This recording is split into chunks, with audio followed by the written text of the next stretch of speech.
background's loaded. Maybe next time I'll surprise you all. For now, you get a bokeh space and kind of landscape picture behind us. Oh, there you go. I like it.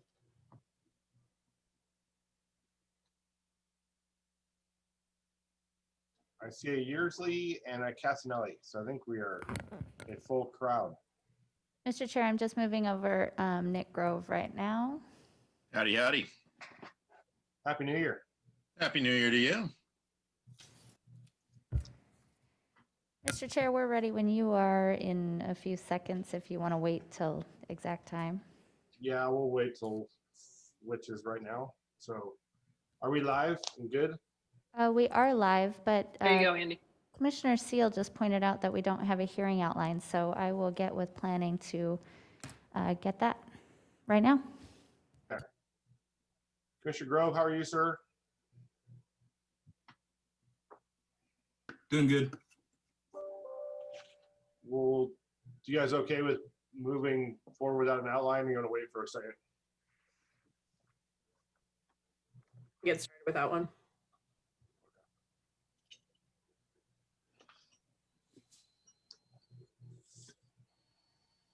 So let's kick this thing off. Rhonda's running away.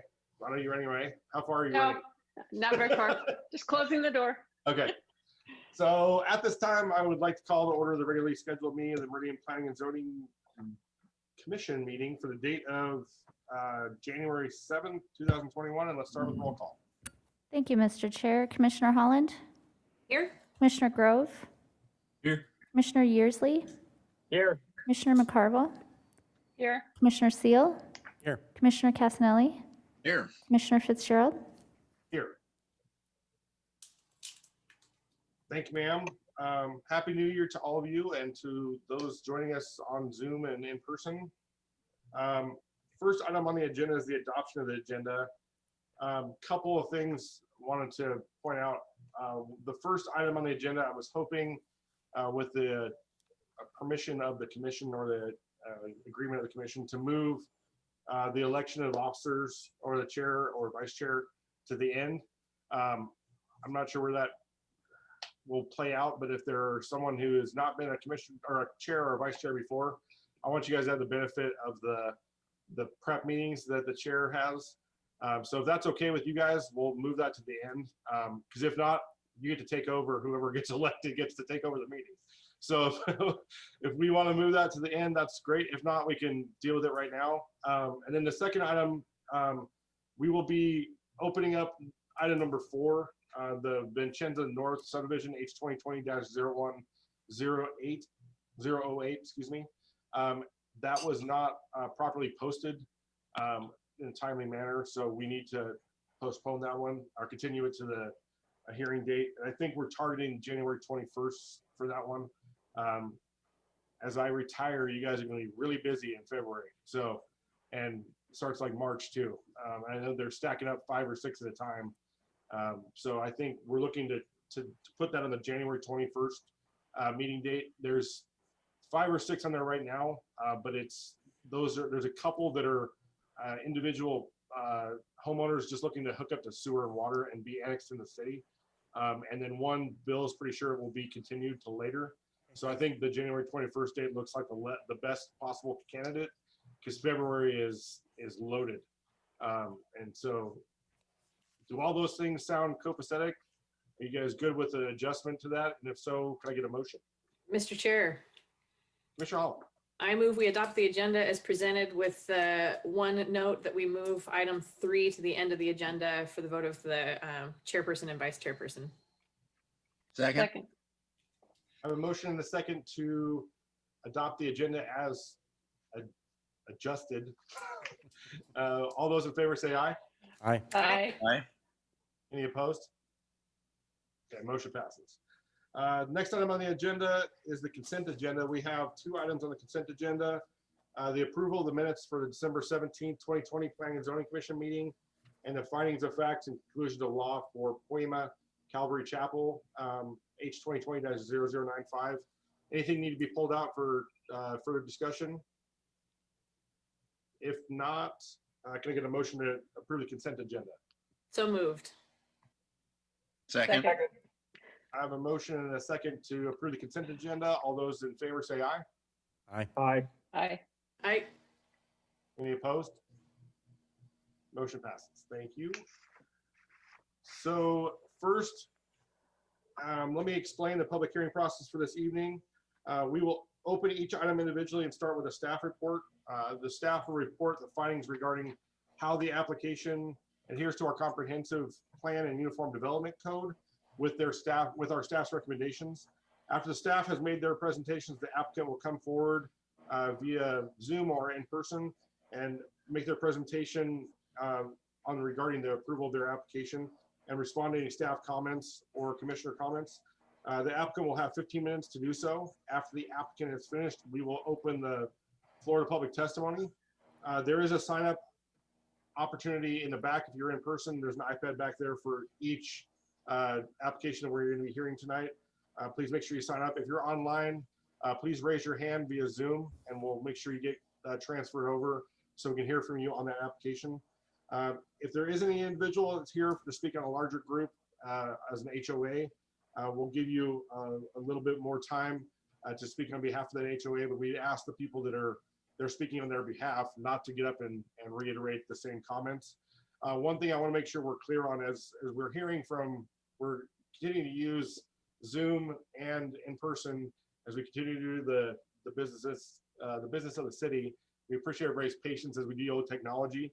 One thing we would ask though is if you get your 3 minutes as an individual, please take the time wisely because you won't have a second chance to get up and provide testimony again. You get your 3 minutes and then the applicant will have an opportunity to come up and close. They'll get 10 minutes to do that, but please use your 3 minutes wisely as we won't be able to hear from you again a second time. So with that, after all testimony has been heard, like I said, we will have the applicant come back and answer any questions they have of the commissioners or any questions that came up during public testimony. And then we will close the public hearing and commissioners will have a chance to deliberate and hopefully make recommendations to city council on the applications. With that, let's move to our first hearing item, which is the public hearing continued from December 15th for Vincenza North Subdivision, file number H2020-0108. Joe, do you want to take this real quick? Thank you, Mr. Chair. Yes, sir. Everybody hear me okay? Yes, sir. Awesome. Yeah, as Mr. Chair alluded to before we got into this, they didn't post the site in time. It was just a fluke thing by the applicant's representative. He's usually really good about it. We just missed it by a day. So we're going to have to continue it. I agree with the chair's opinion that I think the 21st is probably the better date. Once we get into February, it starts to get a little bit more beastly with the size of the projects as well as the contentiousness potential. I don't know if that's a word, but I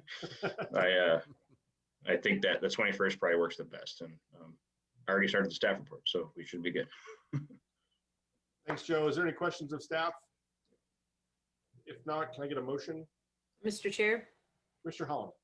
I move we continue Vincenza North Subdivision H-2020-0108 to January 21st. Second. I have a motion and a second to continue the hearing for Vincenza North Subdivision, file number H2020-0108 to the date of January 21st, 2021. All those in favor say aye. Aye. Any opposed? Okay, motion passes. Thank you. Next on the agenda is the continued public hearing for Mile High Pine Subdivision H2020-0099. And I will turn it back over to Joe. As this was continued pretty narrowly, we gave some specific things we wanted to see on this continued public hearing. And I think hopefully we wrap that up. Joe, do you want to take it from there? Absolutely. Thank you, Mr. Chair. Members of the commission, as noted, this was continued from the December 17th hearing to mostly work with some of my conditions of approval in the staff report and revise any plans that were related to the conditions, and specifically those related to the utility easements and within the private streets for the public sewer and water lines.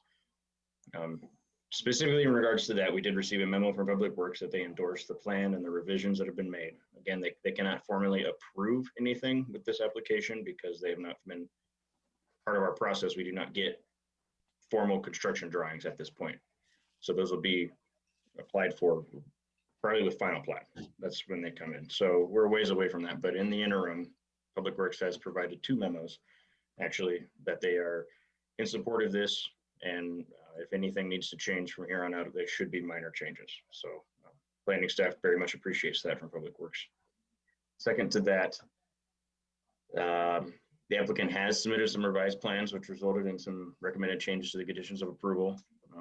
I'm basically just going to go skim through my memo that I sent out to you guys. So I hope you guys had time to read that. I don't want to rehash all of the other stuff, just because we had some very specifics that we continued this for.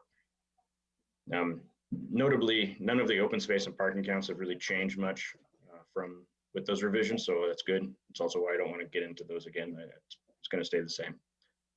Secondly, those numbers will be added to the staff report following this, whatever recommendation you guys make to City Council. The noticeable revisions are as follows. The zoning and the preliminary plat now match. So, oh, come on, let me click. There we go. So they revised the zoning and the plat to show that this red line is going to be the CC zoning, and it matches where the commercial is going to occur. So we had the mixed zoning that crossed some of the property lines, which cannot occur. They added an additional commercial lot here, technically 2, I guess, 1 here and then 1 in the middle. So now everything is okay with that. I already have a condition within the staff report to provide revised legals. Today, prior to the meeting, the applicant did provide those, so I will add a recommended condition or recommended change from the commission that you guys strike that condition because it's no longer necessary. In general, the CC zone is about 6 acres. This is this zone here, and then the R15 is about the 11. So then now it matches what was originally proposed, which we appreciate very much. As in the other modern craftsman, the clubhouse is residing within the CC zone, and that can occur. It doesn't. Multifamily can be in commercial and residential. So there is an area. This area right here is the clubhouse, and it will be in the CC zone. The applicant also revised this 3-way intersection, as you can see, which we very much appreciate. It's no longer that awkward roundabout thing. Now it's kind of a T intersection, which should be more beneficial, I think, to traffic flow. I'm not aware of whether or not there are going to be stop signs on that. That's not something that we usually dictate when it comes to those things. So I think the applicant will work that out. If there is stop signs, I presume that the north-south will not have them. So that way flow and traffic from the commercial and into the site can be pretty free flowing. Other than that, I don't have any other comments, but we do appreciate and approve of the revised layout there. Thanks, Joe. Any questions for staff at this time?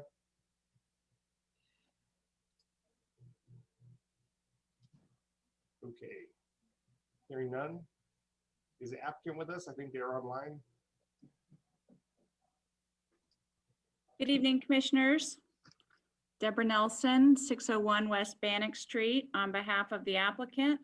And we appreciate all of staff's work to review our new submittals and Public Works as well. And we will we're just here to stand for questions because we feel like you've probably received every single thing that was asked of us. And so if you have any questions about those items, we'd be happy to answer them. Deborah, thank you guys very much. We appreciate your understanding of our need to have more information. So thank you guys for working with us, and I appreciate the changes. Any questions for Deborah at this time? I would just echo, I appreciate you working with staff on getting some of those changes so it was a cleaner staff report and easier for us to make that move to council.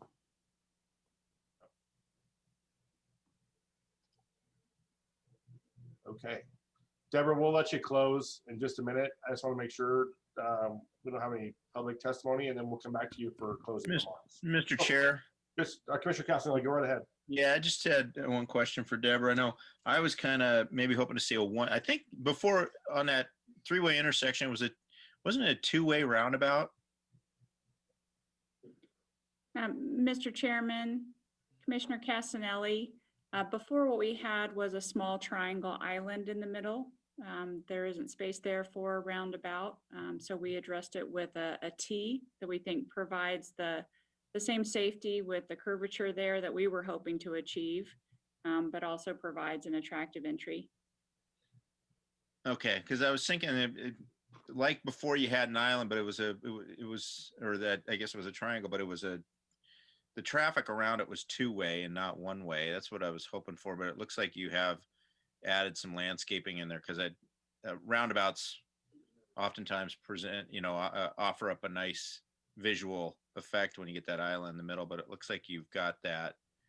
My only question there, seeing the landscape design, is the visibility, particularly to the south, coming from the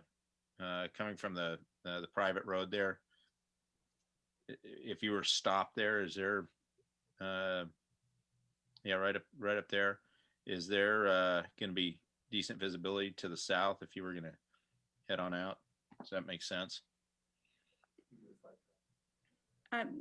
Mr. Chairman, Commissioner Casanelli, yes, we'll make sure that visibility complies with all standards with your site triangles, and I'm sure that'll be reviewed carefully in the CZC timeframe, and it's certainly in our interest as well.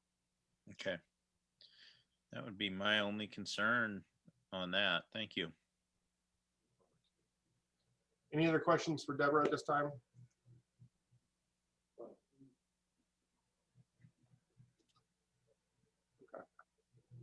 Madam Clerk, do we have any public testimony or anyone in chambers that would like to testify in this application? Mr. Chair, we do not have anybody signed in on this application. Okay, to if there testify. is anyone online, please raise your hand. Or Commissioner Seal, is there anybody in chambers with you? There is not. Okay. Deborah, do you have any final comments for us, seeing that there's no additional thoughts or folks who want to testify? So do you have any additional thoughts for us? Mr. Chairman, thank you. We would just say that we're in full agreement with the revised and added conditions from staff, and asked you to approve it as recommended by staff. Sounds good. Please tell David thank you for all his work. I know it was it was yeoman's work at times, so tell him thank you. We will pass that along. Thank you. Any final questions for Deborah or for staff before we close the public hearing? If not, can I get a motion? Mr. Chair, Commissioner Seal, I move that we close public testimony on file H 2020-0099. Second. I have a motion and a second to close the public hearing on Mile High Pine Subdivision H 2020-0099. All those in favor say aye. Aye. Any opposed? Okay, motion passes. Anyone want to lead off? I think Commissioner Casanelli had my only question was the side triangles too, and I think that it looks much better than it did. So I think everything we asked them to do looks like it got taken care of. But any additional thoughts? Mr. Chair, Commissioner Yearsley. I think it looks good. And I agree with the applicant that sometimes the landscapers get a little happy with where they place trees. And so it's more of a graphical look than an actual where some of the trees may sit. So I think that they'll make sure that the site triangles are there and not having any issues. And with that, I'm in support of this application. Thanks, sir. Mr. Chair, Commissioner Seal. just looking at it again, I really like this product. I think it's a great addition to our communities here in Meridian, especially with the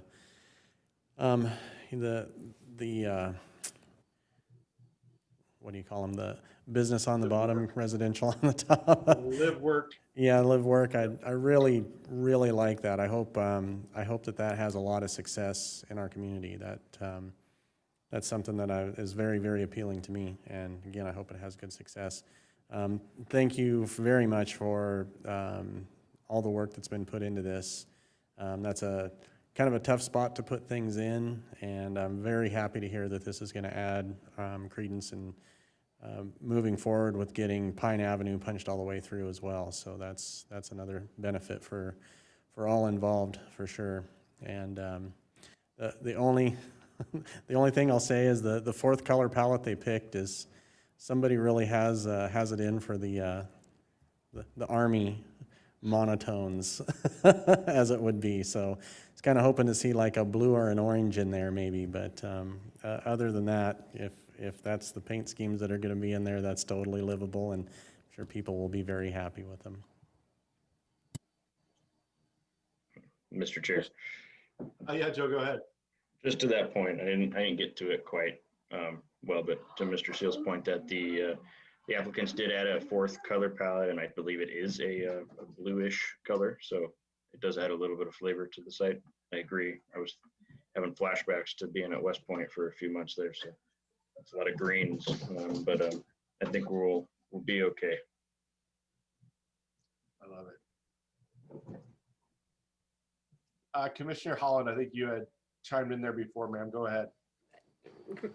Thank you, Mr. Chair. I would just echo the other comments of the other commissioners. I think they did what we asked them to do, and I don't see any big concerns. It's nice to have a different product style that's not fourplexes stacked up, but it's something that'll provide a good product that's affordable and has that live work component, which I really appreciate.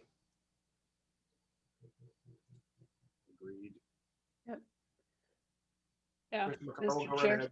Go Yeah, ahead. I agree. I was kind of on the only thing I had wanted to see changed really last time was that intersection as well. And I couldn't help but chuckle on Commissioner Seal's description. I guess we have to call these a mullet building now. The business on the top and they're living on the bottom. Yes, I like it. That's awesome. But I like them. I think that's a good integration. Very good. Mr. Chair, Commissioner Grove.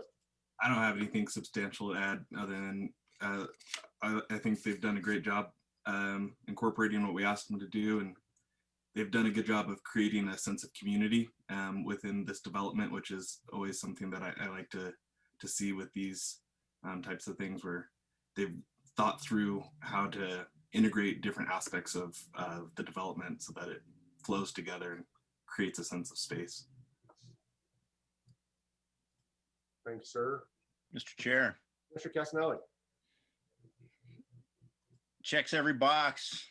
After considering all staff, applicant, public testimony, I move to recommend approval to City Council file number H-2020-0099 as presented staff report for the hearing date of January 7th, 2021. And I don't think there's any modifications. I think there was one. Was there? There's one. To Yeah. remove the condition of the legal descriptions. I think there's something to that effect. There's actually quite a few. Mr. Chair, And yeah, Joe summed them up nicely in his letter. Yeah, I was gonna say it's, Oh, I was gonna say if you made it per my memo, yeah, okay. per the staff memo. and then the additional one of removing the condition requiring revised legals, and then I think we're kosher. Okay, I amend my motion to the modifications to, let me get that, pull that memo up to be in line with staff's memo and the revised legal condition. I'll second. I have a motion and a second to recommend approval of file number H-2020-0099 Mile High Pine Subdivision. All those in favor say aye. Aye. Aye. Any opposed? Motion passes. Deborah, thank you guys. Good luck, and we'll see you in the future, I'm sure. Thank you very much. Good night, everybody. Thanks, Joe. Thanks.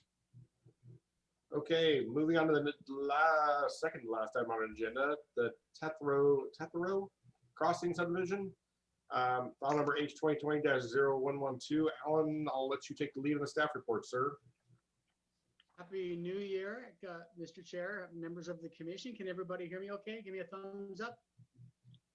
And can you It's a little see faint. my screen? You're a little bit Little light light. on the on your voice, sir. So if you Wow. get a little bit closer. Sure, you're about the first people I've ever heard in my life that told me they can't hear me. So awesome. Usually my wife tells me to please keep it down. Is this better? Okay, great. That's good, Alan. Thanks. So this is an annexation, a zoning and a preliminary plat. You said you could see my screen there? Thumbs up, please, somebody. You can't see my screen?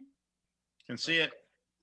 I can see. Oh, I can see Oh, no. some screen. Is that yours? I don't know which one. Is it? It's a planning and zoning commission Yep. meeting. Okay, all right, fair enough. Just checking. Good. Okay. I was trying to be cool, but I guess it didn't work. This is an annexation, zoning, and preliminary plat. The site consists of about 7.5 acres of land. It's zoned RUT in unincorporated county. It's located on the northeast of North Linder Road and Ustick. To the west of the property is zoned CC. That went through a proposal for a townhouse development some time ago, which did not get approved. To the northwest, up at the top, is Eddington Commons, which you should remember, and that was recently approved. To the east is the Woodburn West #2 subdivision, and to the south is Decreasing Creek subdivision. A little history on this property. In 2006, there was a proposal for this property. It was for 35 single-family lots. That was not approved. The council denied that because they believed at the time that it wasn't ready. They didn't have the infrastructure. It was a leapfrog type development.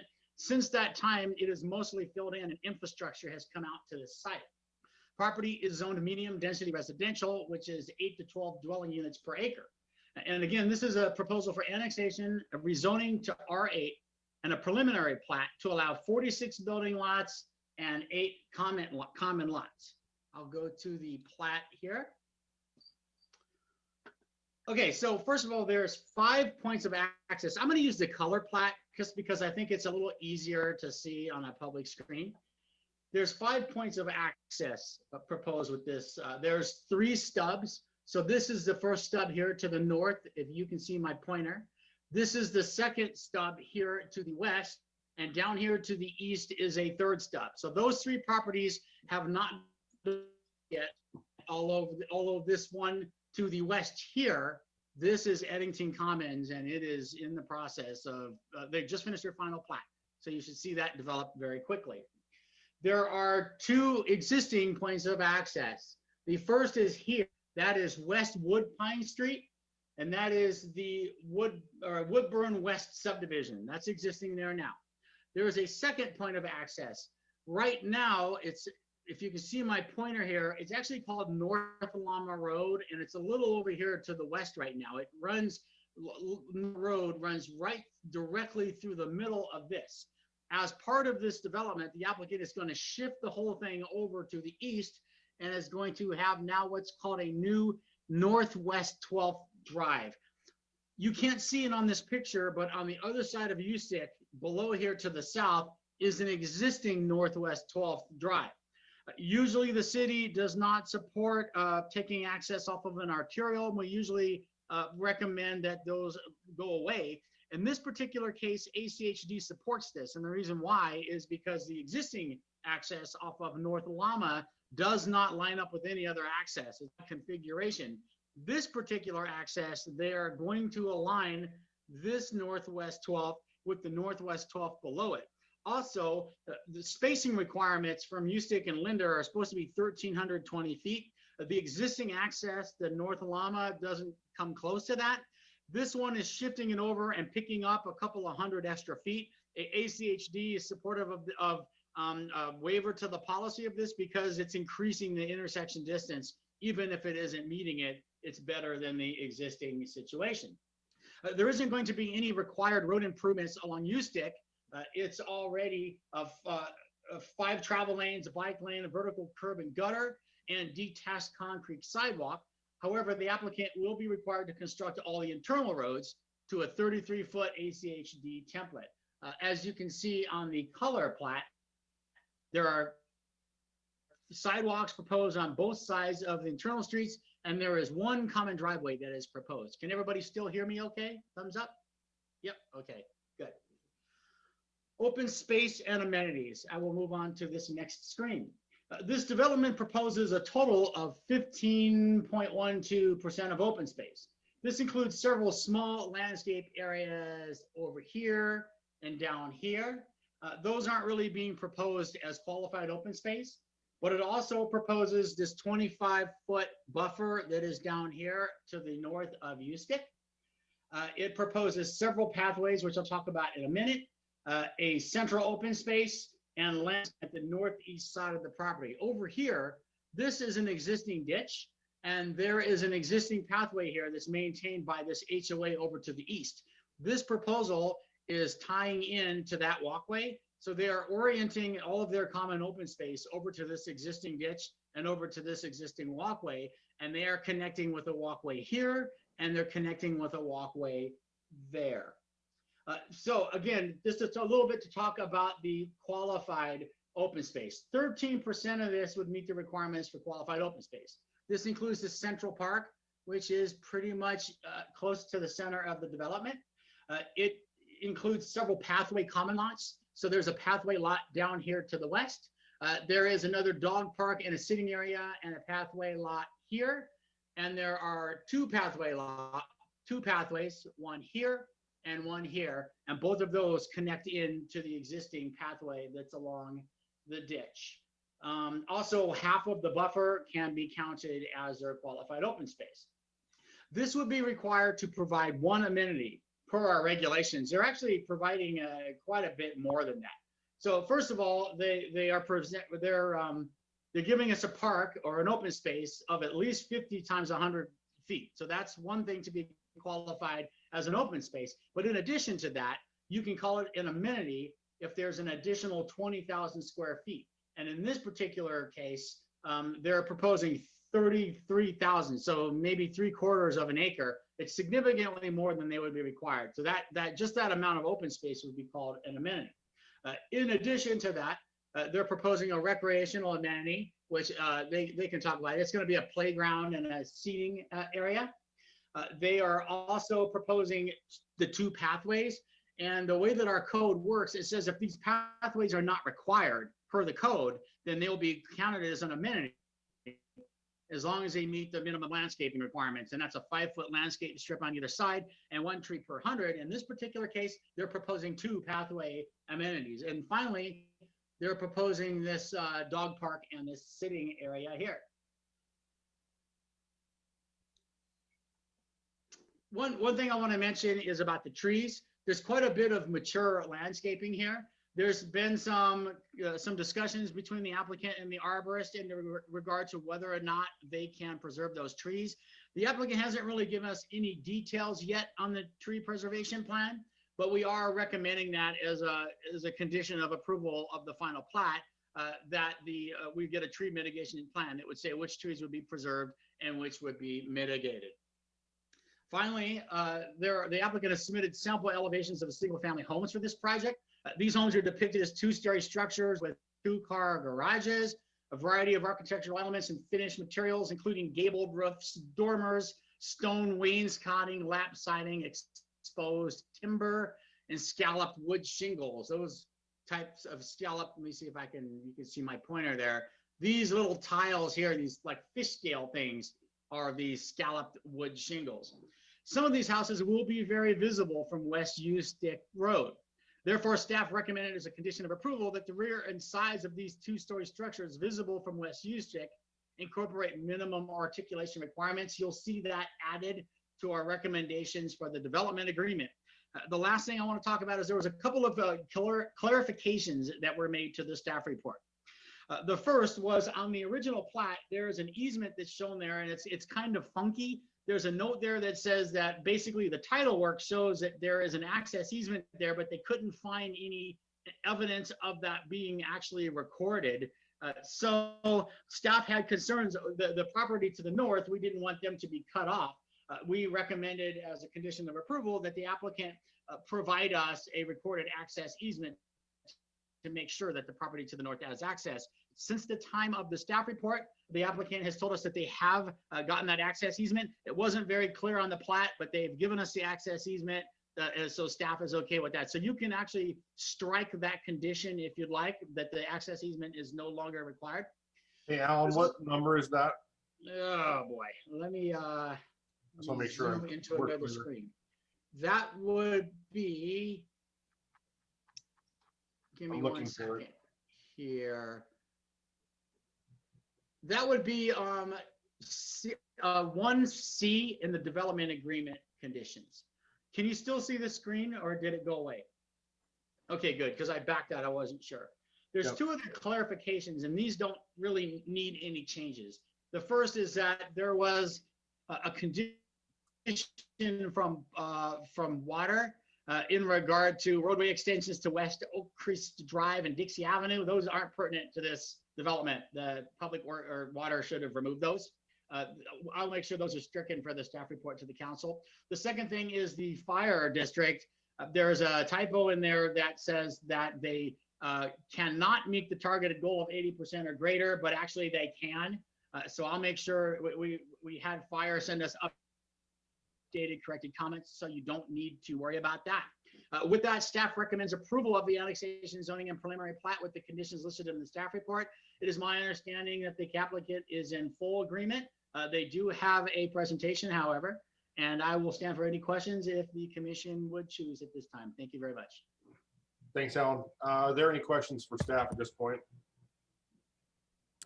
Mr. Chair, Commissioner Sears, go right ahead. I'm just in looking at the open space kind of in that L-shaped. Do we know how the subdivision basically to the west lines up to that? Is that open space in that adjacent subdivision, or are there houses there? Just trying to get a sense of how, if that's boxed in or more wide open. If you give me a second, I will pull up the GIS and take a look at that for you, sir. If you have any other questions in the interim. Mr. Chair, Mr. Chair. Commissioner Castanelli, go right ahead. I kind of have a question that sort of piggybacks off that, and that was that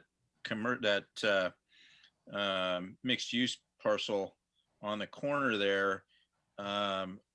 Is that going to get, will they get cross access?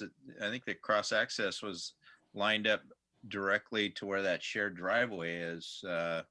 But correct me if I'm wrong there, Alan. No, they're not proposing access to that commercial lot.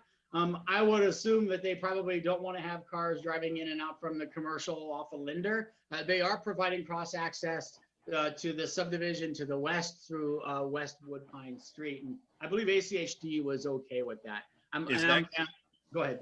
Is that going to be an issue though down the road and trying to develop that commercial piece on the corner without proper cross access? Again, ACHD didn't have any concerns with that. The applicant has not proposed that.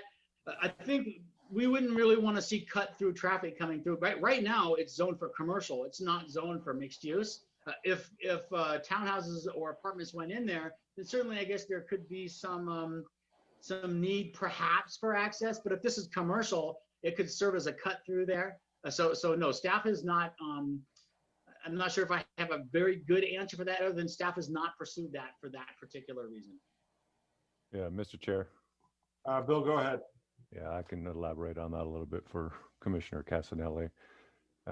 When we first started pre-apping with this applicant, we had entertained the thought of maybe having some cross access or at least a stub street to that property. Given the proximity to that intersection, and the fact that, you know, as Alan alluded to, we didn't want to funnel commercial traffic in front of all of those homes to get them out to U-Stick. So we agreed to work with the applicant and have them at least stub a pedestrian connection. And that's what you see on the north side of that common drive that's currently located in the southwest corner. Where I think some of that interconnectivity is going to be coming from is this project does connect into Eddington Place. If you recall, we did require stub street as part of that project. That does drop down into the commercial. So yes, if there's commercial that goes on that corner, they may have to go out to U-Stick to get access to it, or they could use that local street network and drive a little bit out of their way and go through the adjacent residential to the west to make that happen. But anything that goes on that corner, I think is going to be a challenge. And we just didn't want to burden this residential project with all of that commercial activity. So essentially staff made a concession along with our partner ACHD to allow a pedestrian only connection. At this point, we don't know what's going to happen on that corner. It could be more residential. It could be commercial. As we discussed a few years ago, we all know there's a concept plan that shows all commercial on this site. But staff has met with a potential developer who's thinking about self-storage and a commercial pad at the corner. So if self-storage goes on this, it's more likely not going to get that interconnectivity that we desire, but it made sense to at least get a pad connection at this point. I don't know what the long-term effects will be on that, but I think when we went through that exercise of townhomes or fourplexes developing on that site and having a token commercial, we all agreed it's just a tough corner. We just don't know at this point what's going to go on there. It may have a residential component with a small commercial aspect to it. Just don't know at this point. But more likely there may be another access granted to that piece off of U-Stick in the future, at least a right in, right out only. Mr. Chair, So, Commissioner Holland. Oh, sorry, Commissioner Hall. go ahead, Alan. I was going to follow up on the question in regard to the open space and the existing properties to the east. If you can you see the color drawing that I have right now? This is a tract that's owned by the HOA. So this will be a tract that's owned by the HOA of this particular development. This in here is a tract that's owned by the existing HOA. And then beyond that tract are the backyards of houses. So it won't be directly backing to the houses. It'll be backing to the tract of the HOA of which that ditch and that pathway runs through. A follow-up question to that. Go right ahead, Commissioner Seal. So the houses that back up to that, they have the visibility fence requirement, is that correct? The houses that are going in with this development would have the requirement, correct? It would have to be either an open style face, which would be open style, or 4 feet opaque with 2 feet of lattice on top. I can't speak for the fences on the other side. I'm pretty sure that they're solid, but I don't know that for a fact. But yes, correct. They would have to have, for CEPTED, crime prevention through environmental design, they would have to have visible fencing for that path. Mr. Chair, I did the site inspection for that subdivision right on that east boundary, and there's 4-foot fencing along that pathway in Woodburn West. You said 4-foot fencing? 4-foot solid fencing, yes. Okay. Good. Commissioner Seal, did you have follow-up there? No, thank you for specifying that, Bill. That's, I'm just trying to get it. It's kind of boxed in back there, creates a little private area would be kind of hard to monitor what was going on back there. So knowing that that's open on the back side or to the east of it, I guess, makes that a moot point. Okay. Commissioner Castelli, did you have any follow-up on your question? No, other than, I mean, I can address it once we close, but my concern there is that piece directly to the west that's commercial. We've had so much problem with it, and then cutting out, I know originally we had talked about, had that gone in first, there would have been cross access through there. And now it's going to make that piece even more difficult to develop. Mr. Chair. Commissioner Holland. My comments and questions for staff were along the same lines that Commissioner Castanelli just shared too. Of all the projects we've looked at on this commission, and we've looked at a lot, this corner is the one that's given me the most heartburn as a commissioner. We've looked at so many different projects and potentials for that commercial piece. And I really wish we'd spent more time looking at it when we were doing the comp plan process, because I think they should have expanded the amount of commercial required there. Because it's going to be a tough piece to fill unless you just do something like storage. And we have already approved a lot of storage on this corner. So I'd hate to see that happen there, because I think we have the northwest corner of U-Stick and Linder also approved for storage project. So I would hate for it to be storage corner, because it's a great walkable corner with a lot of residential nearby. So it's just, I don't know if it's in the future use map for medium density residential, but I don't know if staff has any, they had any conversations with the applicant, or if the applicant would be willing to entertain doing anything different, adding some commercial components to their frontage there. That would make me feel a lot better if there was a possibility of doing that, so we'd make that piece viable. But again, that's redesigning an entire site plan. So it's a tough piece because I feel like while we're trying to follow what the future use map shows, which is for medium density residential, we also try to make sure that the comp plan comes together in a way that supports overall development. And I think by approving this, and I had the same concern with the development that was to the north of that commercial parcel that went through the process, that by approving both of those first, we box in that commercial piece and it's going to become unusable and become something that's not in the best interest of the city. So that's my concern. I don't know if staff has any other comments about that. I don't know if we can make a request to have a better mixed use piece there that ties in with it, but I'm struggling with it just as much as Commissioner Casanelli is. You said it so more eloquently. I don't think I can add anything that Bill hasn't already said. I mean, it would certainly require a complete redesign, a whole new project for him. I don't think the applicant's proposing to do that. I would defer to them at this point to see if they really wanted to look at that. I'm reviewing the project based on what they gave us. Yeah, Mr. Chair, Commissioner Holland, I think you bring up the same points I brought up back when we were looking at that fourplex on the site, and then when Delano came, or Eddington Place came in, and it just, unfortunately, I think we all wanted that mixed use to float either to the north or to the east to try to blend in the commercial a little bit better with the surrounding residential uses. Unfortunately, the applicant that had the fourplex project, he just could not get all the parties to work together and have that come to fruition. Because I think, if I remember correctly, this body wanted some of that commercial to float up along the Linder frontage. And now we've kind of, that ship has sailed. We've approved a residential subdivision that butts up right up against CC zone property. I would share with the commission that at least on the northwest corner, that storage facility is not moving forward. That gentleman never executed the development agreement and therefore it never gained any traction. So it's still technically on the books approved for commercial across the street. Doesn't solve this problem, but rest assured, I think we're with you. We don't want to see, lack of a better term, storage alley either on those two corners, because I think we want to have some of that walkability and some of that neighborhood serving commercial, because we have lost so much at the half mile, even farther to the east.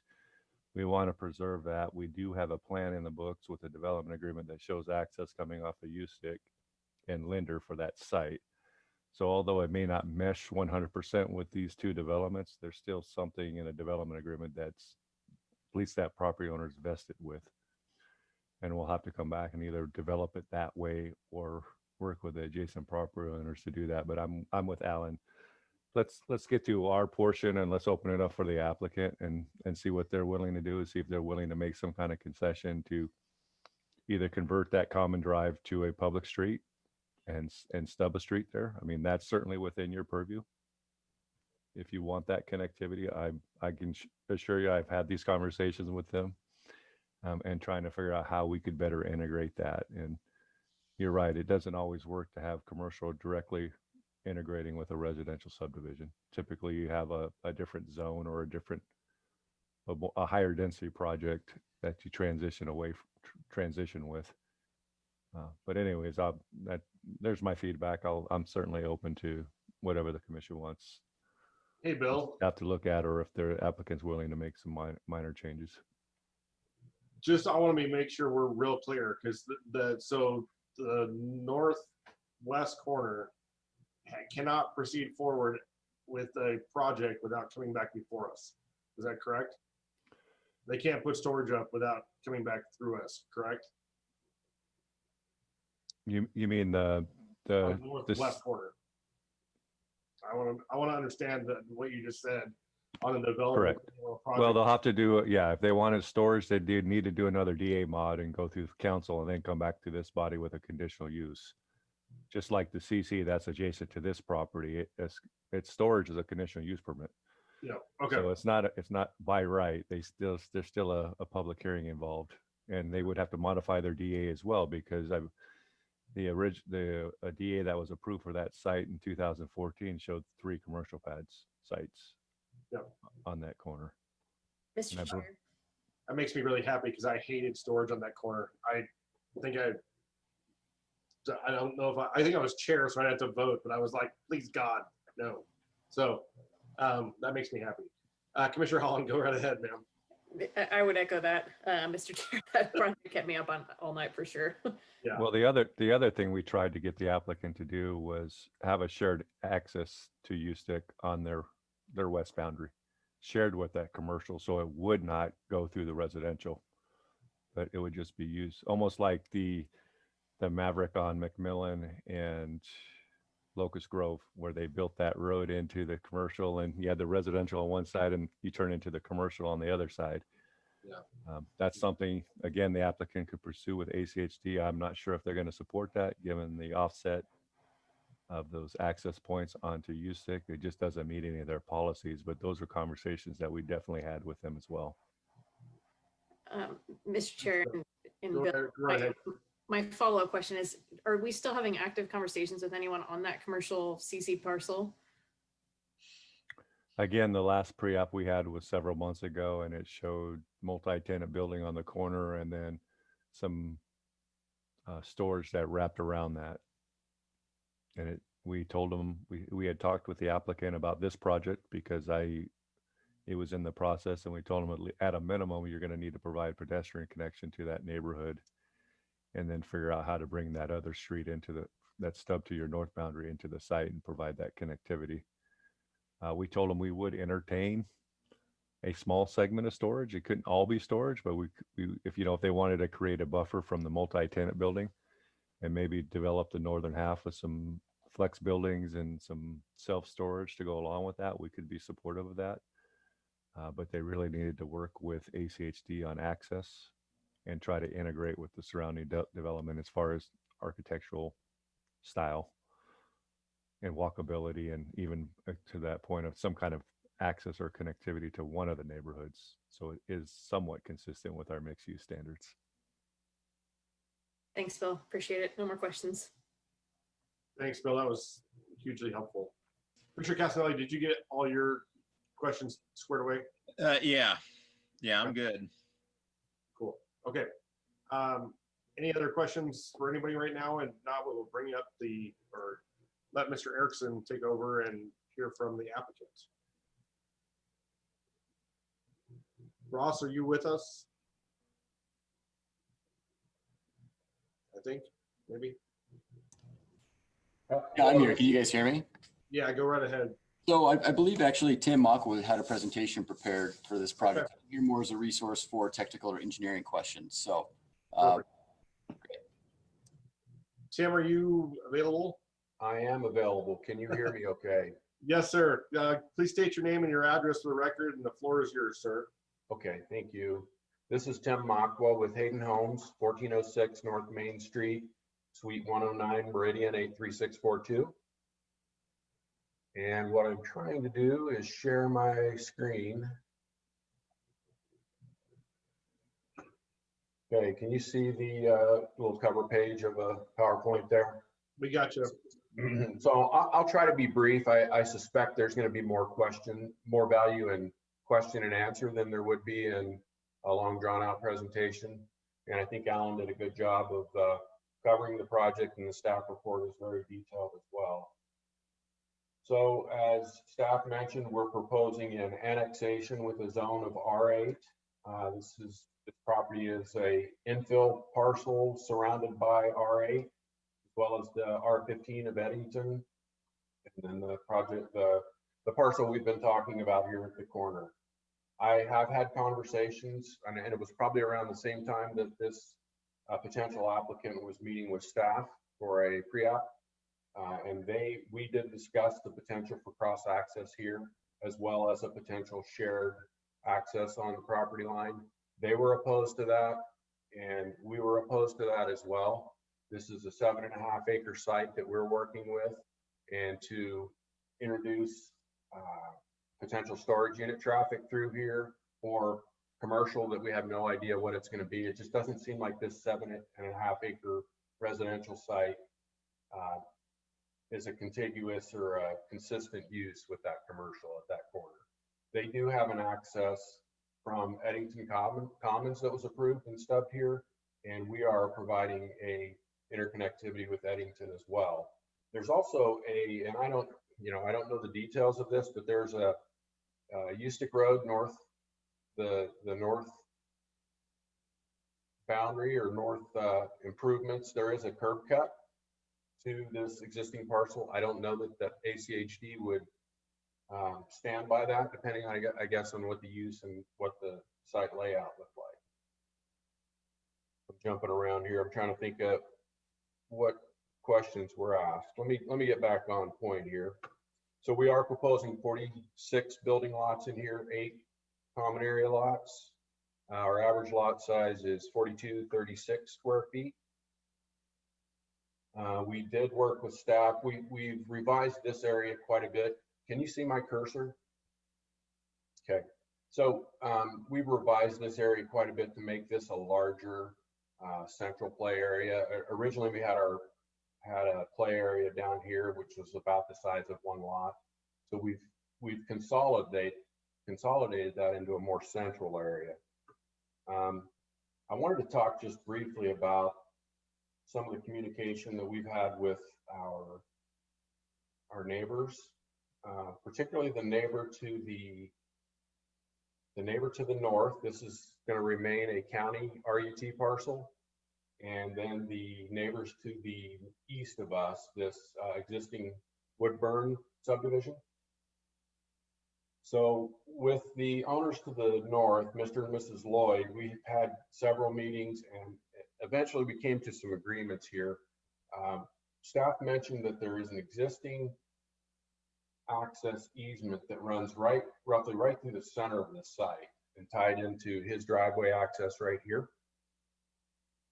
This access, we believe that we have the right to vacate that access as long as we're not landlocking him and we're providing him some public right-of-way access to his property.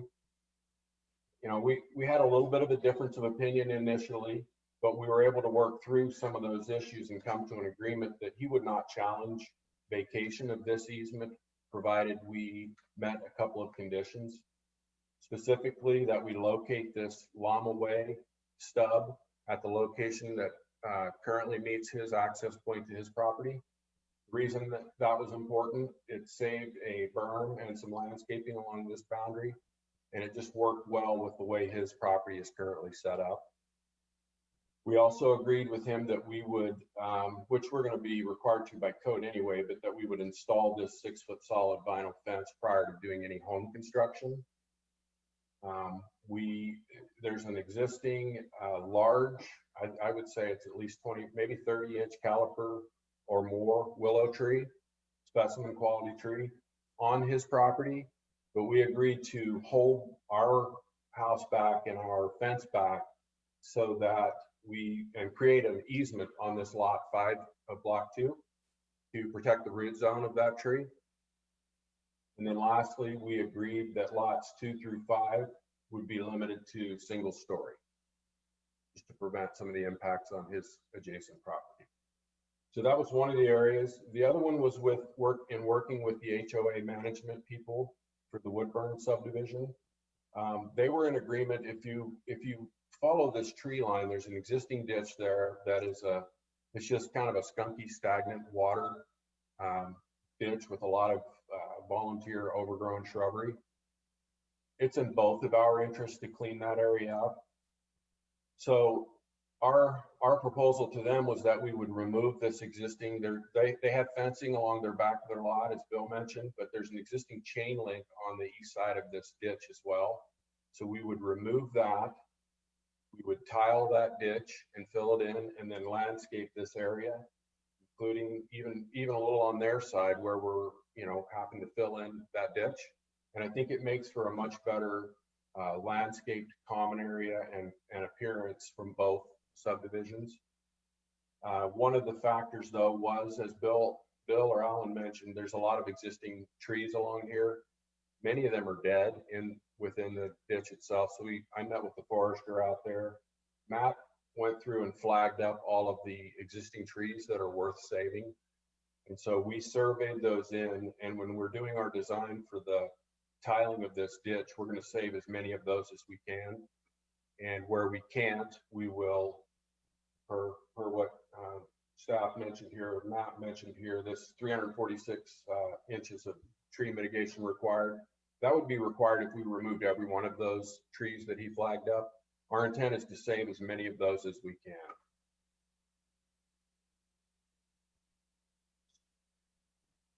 So anyway, back to the overall, there's really not a lot that I wanted to add beyond, we're meeting the comp plan, the 6 units per acre seems to be a good transition from the higher density of the Eddington to the R8 here.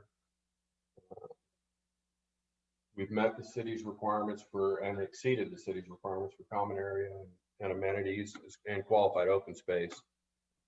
So I guess I'd just be happy to answer any questions if I can expand on some of that a little bit. Thanks, Tim. We appreciate it, and we appreciate the efforts to work with the neighbors, bring that into. I know that's not always an easy thing, so thank you for that. Any questions for Tim at this time?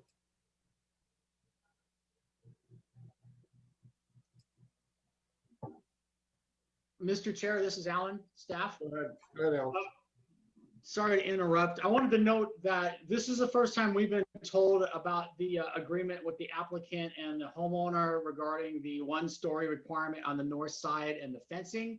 I think it's important that be added to the DA if we're going to go forward with that. If we don't have that in the DA or the conditions of approval, then that doesn't exist because we have not heard this before. Got it. Thanks, Alan. And Tim, you're fine with adding that to the DA? I'd be happy to add that to the DA because we're required to do that as part of our agreement that both us and the neighbor to the north signed. So yes. Okay, thank you. Commissioners, do we have any questions for the applicant on, especially on some of the commercial questions you had? Anybody want to discuss that with Tim at this point? Commissioner Holland or Commissioner Castanelli, do you guys have a question? No, I'm good. Thank you. Commissioner Could Holland, I add one more point? Oh, yeah, go ahead, Tim. Okay, I just wanted to say back to this issue about an additional access or making this a vehicular. I've worked on a lot of projects. This is a 7-acre site with 5 access points right now. So I think the amount of interconnectivity that we're already providing, both vehicular and pedestrian, is pretty high for a site, infill site this small. So I hope you'll take that into consideration if you are considering asking for another access point here. Appreciate that. Commissioner Holland, go right ahead, ma'am. Mr. Chair, Tim, I think you heard some of my comments before we listened to yours, and I appreciate that this is it's a tough site, and I know you guys create a great product. I've seen some of your product where it does interface with commercial in some other neighborhoods that you guys have developed too, and I wish that there was a win-win here, and I know that it's not your responsibility to develop that site that's adjacent to you, but I'm still trying to figure out a way that we can help make it successful in the future. I would hate to see storage be on a hard corner. I think this commission in general has that comment every time there's a storage facility that comes in on a hard corner. So I think it would be our hope that whatever comes forward, we might push back to have maybe some sort of office use or something that's maybe not a retail use that has a lot of traffic going through it, but maybe there's some sort of win-win in how we can develop that to be, maybe it's a hair salon type thing, or it's a doctor's office, dentist, those kind of things that could go in there, some of that kind of neighborhood commercial. But I still don't like even if that road doesn't go through, having the shared drive kind of go and end there, where it could have been a full access going through it. It's still a tough layout for me, just in that piece. And I don't know if there's anything we can do to make a compromise that would give a little more visibility there. And I understand your comment about having 5 access points, and certainly don't want to make you have another one, but I would sure like to see that road go through, even if it was, I don't know exactly how we could change it, but I just don't want to pigeonhole that other commercial development so they can't develop it as anything but storage. Yeah, I don't know what I can say. I mean, I really, I mean, we would certainly consider it if it's a condition of getting our project approved. I really don't like it for our purposes, which is what I've got to be concerned with. You know, I understand where you're coming from, and I definitely can see your point.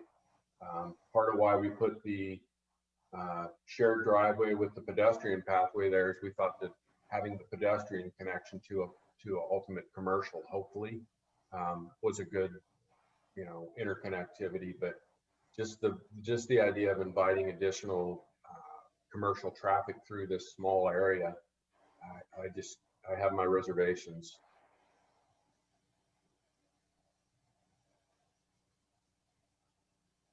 So I'm sorry, I don't know what to propose to help there. No, In I addition, it's tough. Commissioner Holland, go right ahead if you have follow-up. That's all I've got for now. I just wanted to make those comments. Okay, Thanks, Tim. Thank you. any additional questions for Tim?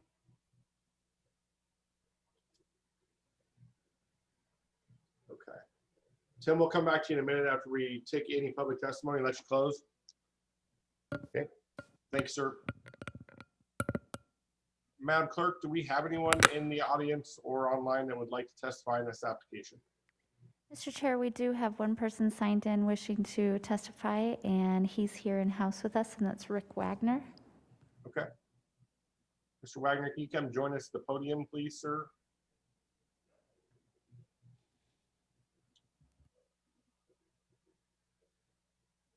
Please give us your name and your address, and the floor is yours when you're ready, sir. My name is Rick Wagner. I live at 1250 West Eustic, and I have the property to the east of this development. I have two concerns. One of them is that I noticed that one road's going to go, looks like it's going to go right through my house when they extend it. That one, right there, yes. And so I'd like, you know, a barrier along that whole property line. I don't know, 6-foot solid fence. I get enough problems with the subdivision to the north. They use my property as a thoroughfare to Eustic. So I'd like something to stop that from your subdivision. The other thing is that there's a ditch in the front that runs along Eustic. It's a Napa Meridian irrigation ditch. I use that for flood irrigation on my property. I know that the city of Meridian is going to require pressurized irrigation. I got a question, what's going to happen to my ditch? That's two things I've got. And Mr. Wagner, we'll make sure that Tim clarifies that when he closes, but I know they have to keep your water, they have to keep your access to your water, so that'll be maintained no matter what. That's a requirement of development. So we'll make sure that and Tim can talk about that, but we'll make sure you're covered on the water side because that's a requirement. They have to make sure your ditch rights and your water rights are maintained. Thank you. How about a fence?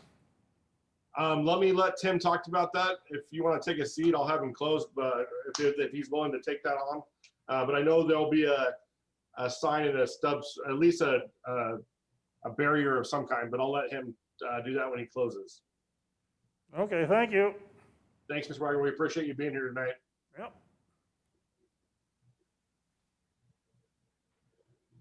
I don't see any attendees, Madam Clerk. Is there anyone else who'd like to testify? Mr. Chair, I don't have any more information on anybody wishing to testify. Okay. Tim, do you want to answer Mr. Wagner's question and then close when you have a chance? Certainly.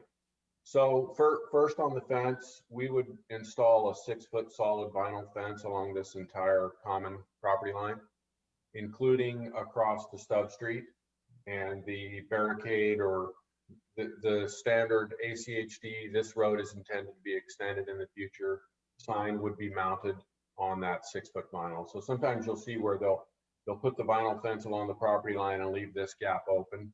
We will fence right across the road. So this entire property will be separated by fence.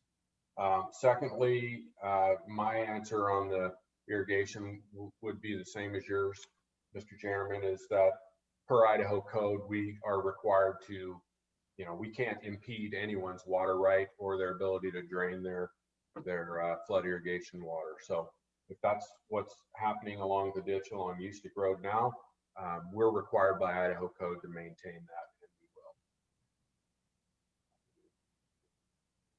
Perfect. Thank you, sir. Do you want to close? Any further comments? No, just that, we've taken quite a while to get here to this point. This discussions with the property owner to the north and the access to Ustick and the alignment here. I mean, we've had so many meetings and conversations with ACHD and a couple with Meridian staff that all evolved from our discussions with Mr. and Mrs. Lloyd to the north. And I think we were able to come to a solution that they were happy with, or at least, I mean, their preference would be that this would stay an open field, but in the absence of that, I think they're happy with the solutions that we worked out, and we tried to be accommodating with them. ACHD was happy with our access plan here in that, there's an existing 11th Street, I believe it is, that borders Mr. Wagner's property over on the east side of his property. That's what drove this Stub Street connection here, is that then provides an opportunity for, cross access with this piece, should it ever redevelop, and our property to a one safer aligned intersection on Ustick Road. So those were some of the things that led to the design that you're looking at tonight. And so, is it perfect? Probably not, but we tried to be as accommodating as we can, and also to do what we feel like is going to be a good project. So with that, I'm done. Thanks, Tim. We appreciate it. Thank you. Any further questions for Tim at this point?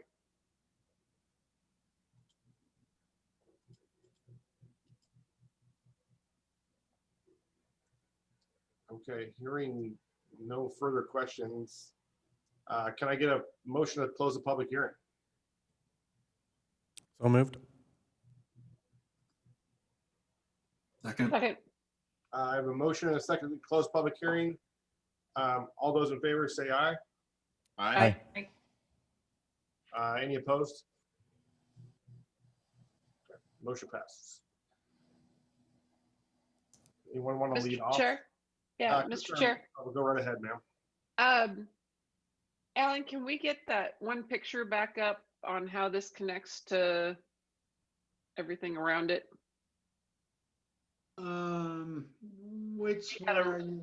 Which You one had are a good, you had a picture during your presentation. Oh, let's take a look here. Okay.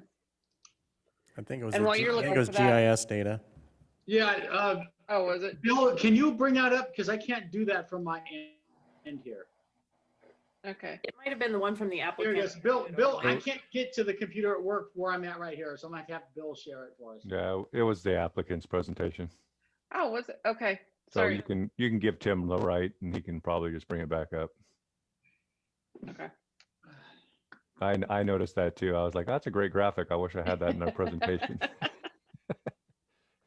'Cause it does show how it interconnects with all the adjacent properties Yeah. and what's happening in the area. I think that's critical for you all tonight.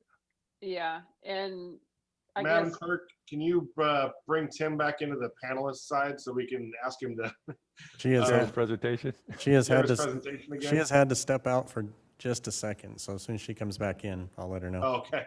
okay. Commissioner McCarville, Well- do you want to go right ahead with your comments?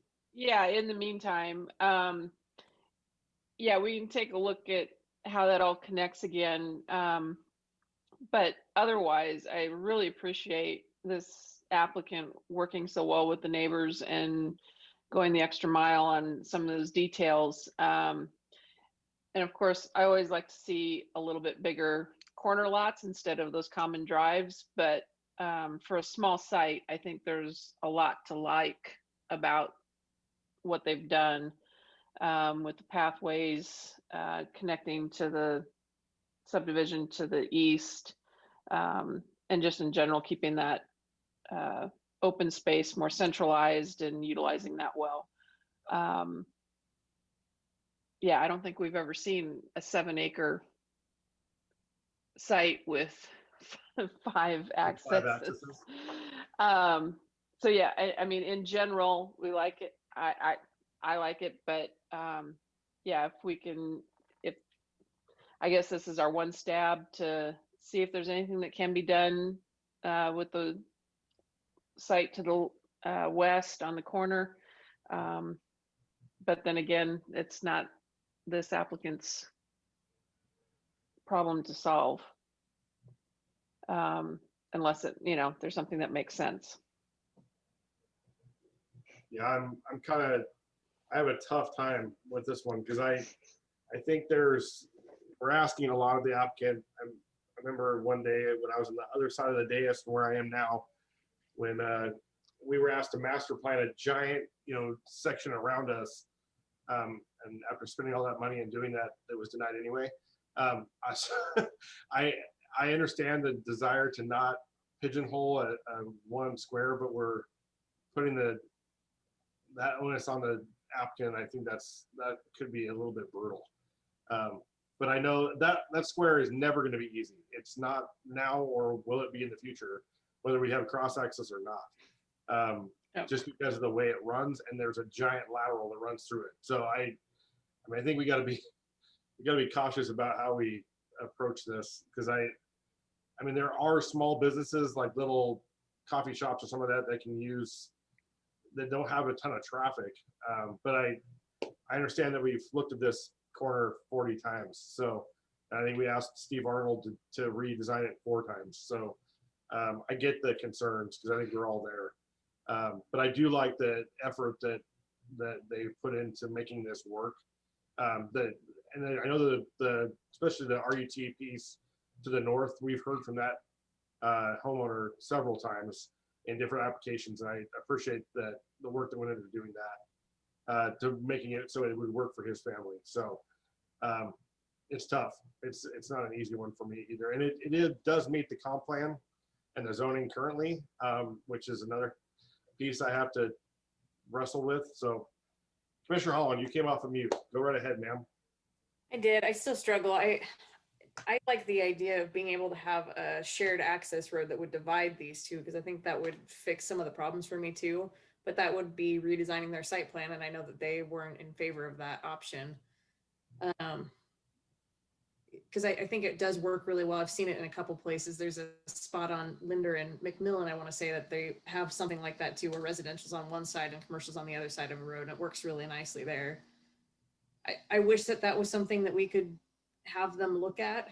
I understand their concern too about having another access point that comes through their neighborhood, because people would probably float through there. I just hate seeing it blocked off there. So I'm still struggling with it.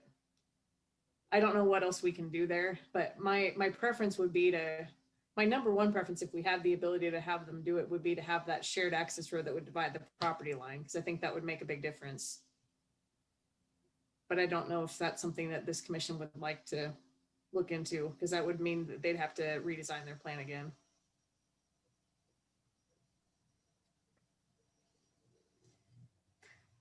I don't know if that's helpful. I do appreciate what they've put forward. I think if you're just looking at the site by itself, it's not a bad development.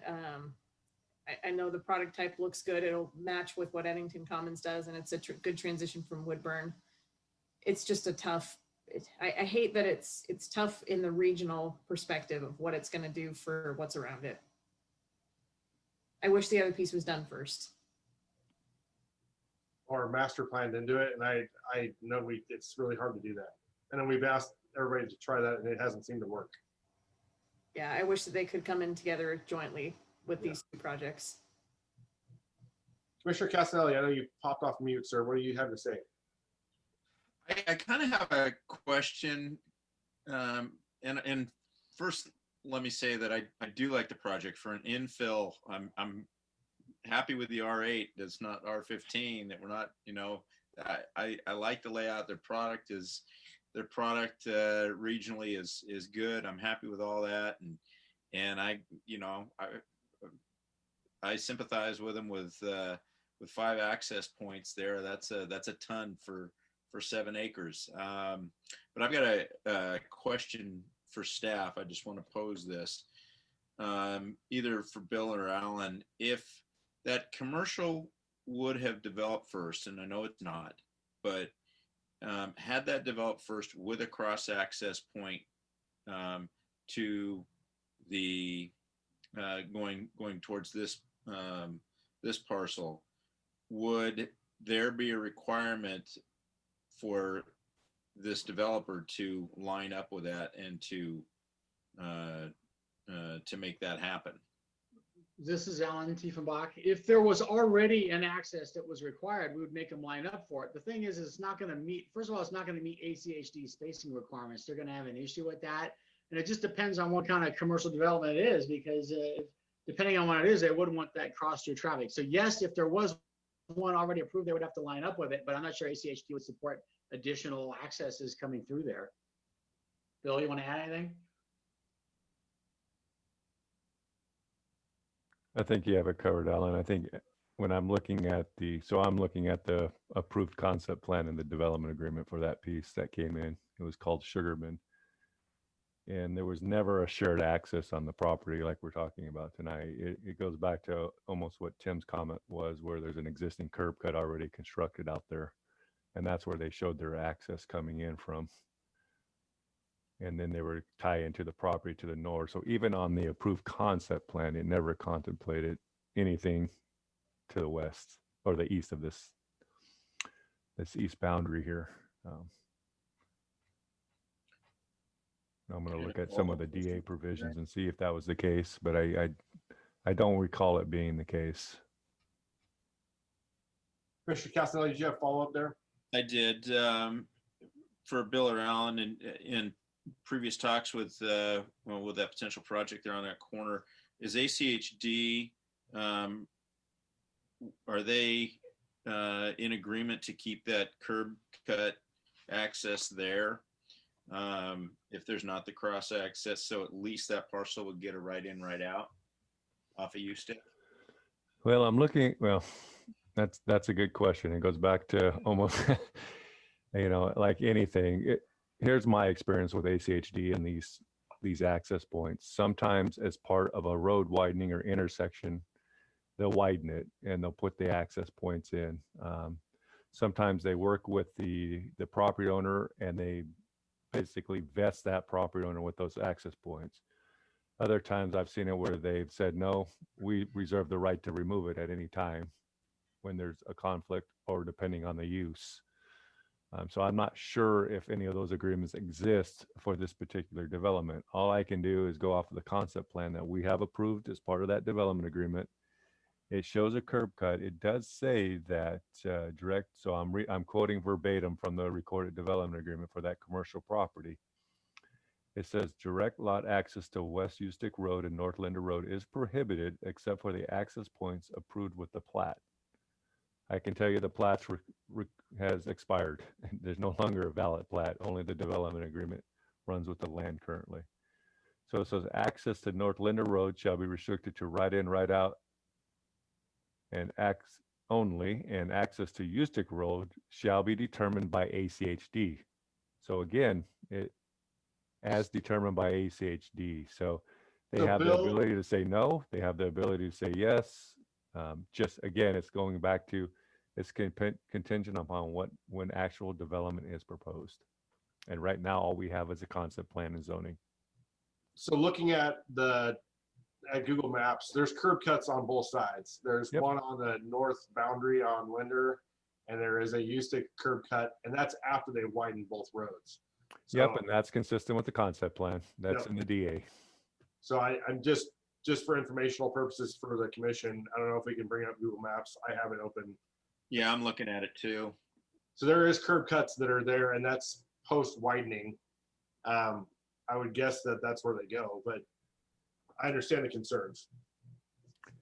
And then I'm looking at the plat that was at one point valid, and it showed those curb cuts that's where the cross-access drives would come into the development and serve all those commercial lots.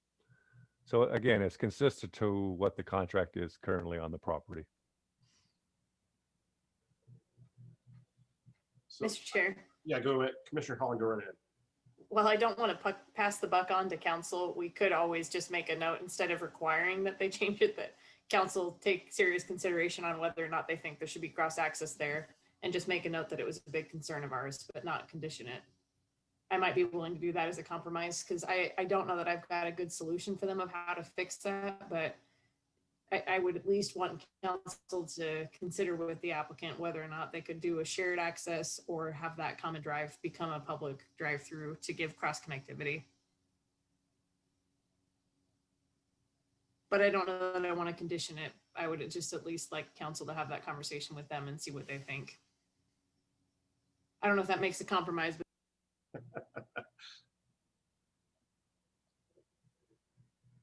Mr. Chair. Commissioner Grove, go right ahead.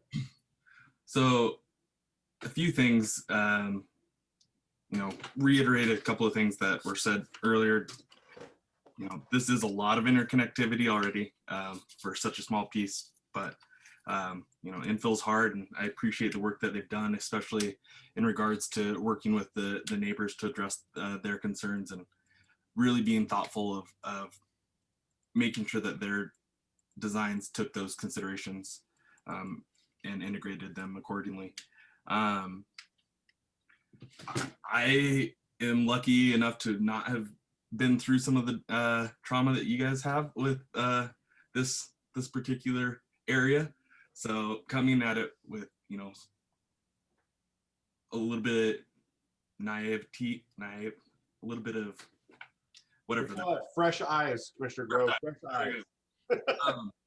One thing that I'm looking at though is I like this project, and I like what they've done with it, with the constraints that they have. With the commercial lot, that piece to the west that we're discussing, I understand what we're saying with creating that connectivity, but I'm somewhat of the mindset that don't necessarily think that having that direct connectivity is the absolute best piece or best idea, just in terms of there would still be connectivity to the north, and which allows access back out to Linder to the north, and then out to Ustick, by going east and south,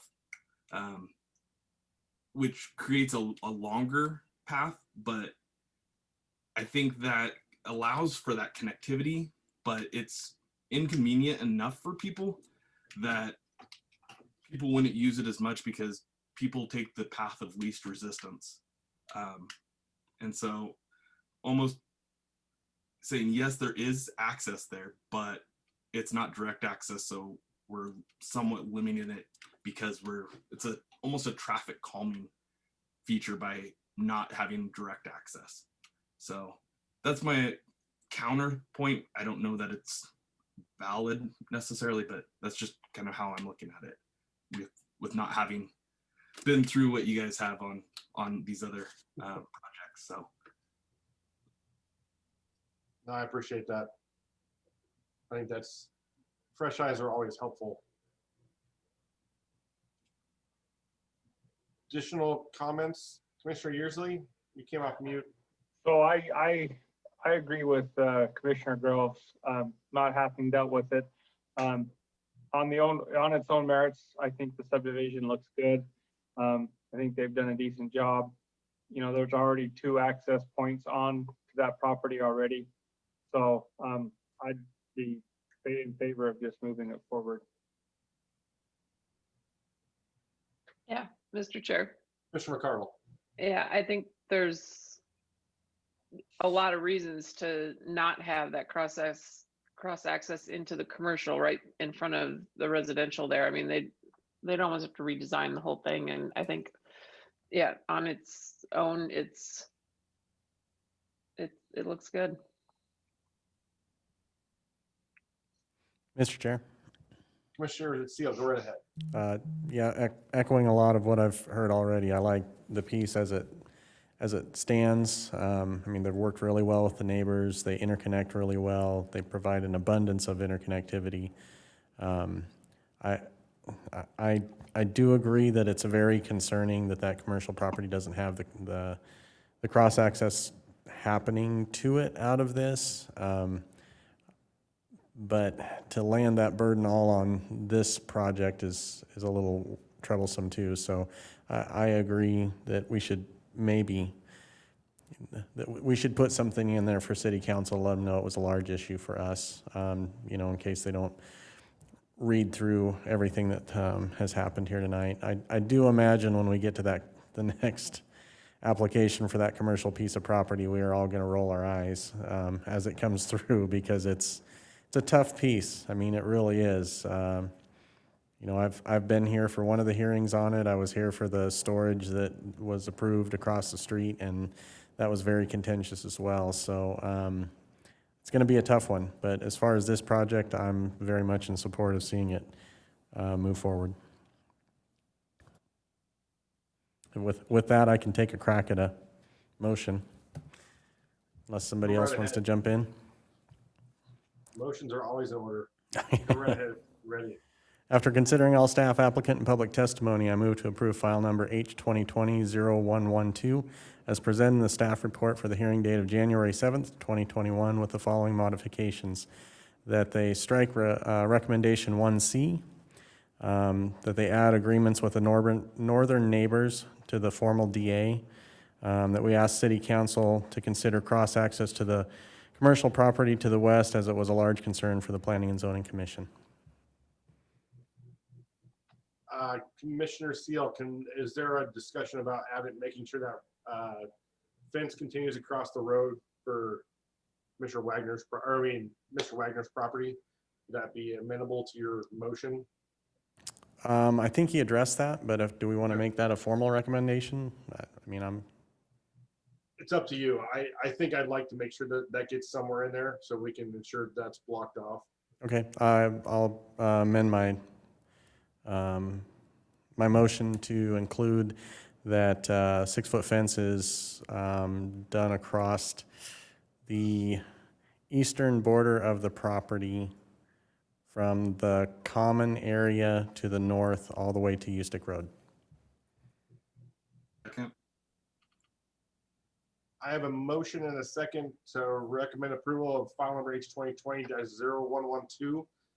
Any other further comments before we take a vote? Mr. Chair, Commissioner Casanelli. can I just get a repeat of the language on the recommendation of council regarding the cross access? What I said was that we asked that City Council consider cross access to the commercial property to the west, as it was a large concern for the Planning and Zoning Commission. Thank you. Any further comments? I'm just surprised I could read my own handwriting there, so that's my only comment. Well,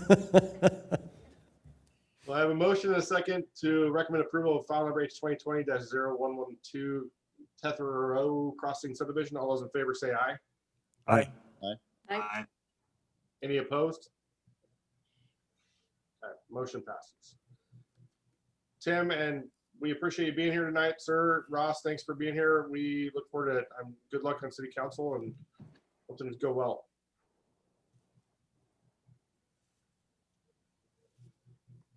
Okay, last item on the agenda. I'm retiring, so thanks, team. It's been a blast. We have to make the formal discussion on who wants to take the lead of the commission. It's been fun leading the crew, and I'm retiring after the next meeting. So who gets to take over? And our fearless attorney leader will be guiding us if there's any questions. But any comments or questions or thoughts on who would like to take on the role of chair first or vice chair? I would entertain any comments or thoughts on either one of those. Mr. Chair, Mr. Yearsley. not it. Mr. Chair. Mr. Casanelli. Not it. Okay, that narrows it down. Mr. Mr. McCarville, you came off of mute, so you can go next. Mr. Chair, I nominate our Vice Chair, Lisa Holland. Mr. Chair. Commissioner Holland. Well, I don't want to continue the trend of saying not it. I'll start with, I'm very grateful for the opportunity to have been vice chair this year, and I've really enjoyed the opportunity to fill in for a few meetings. With having a new little guy and having a lot of extra on my plate with trying to balance him, I think that this would be the year I would prefer not to be chair. I'd be more than happy to consider being vice chair again if anyone would like me to fill in from time to time, but with the extra time commitment, I think it would be a good year for someone else to have that opportunity, if that's all right. But I certainly appreciate the nomination, Commissioner McCarville.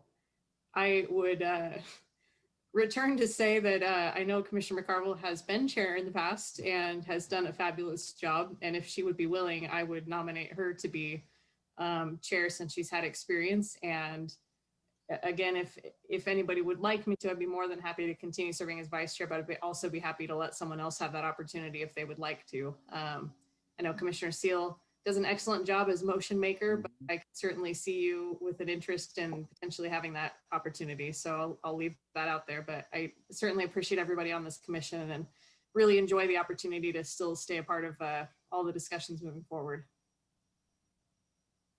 Is there a motion in there? I'd like to hear from Commissioner Seal as well. Commissioner Seal or Commissioner Grove, any thoughts?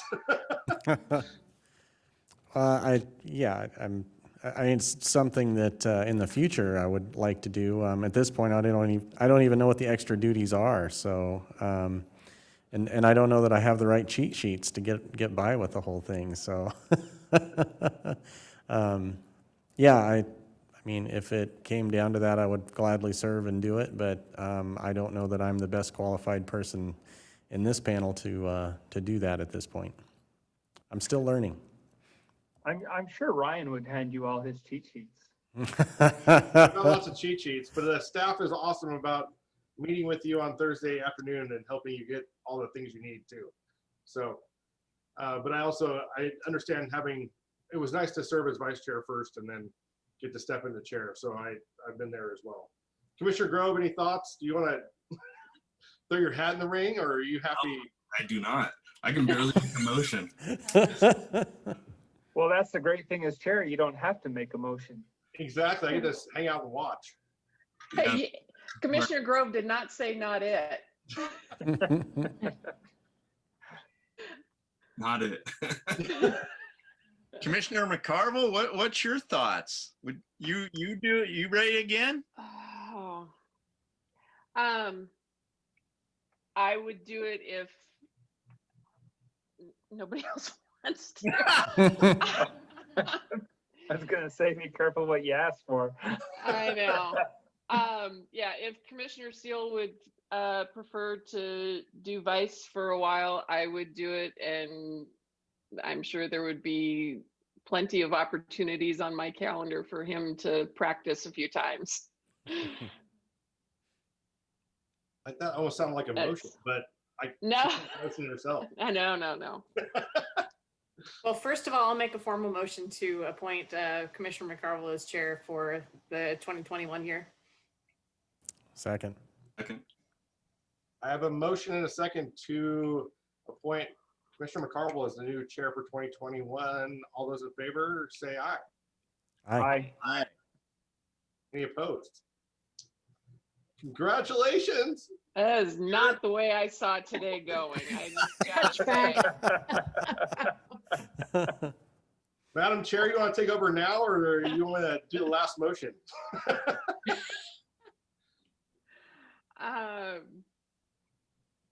Well, I nominate, or we got to do vice? Yes, ma'am.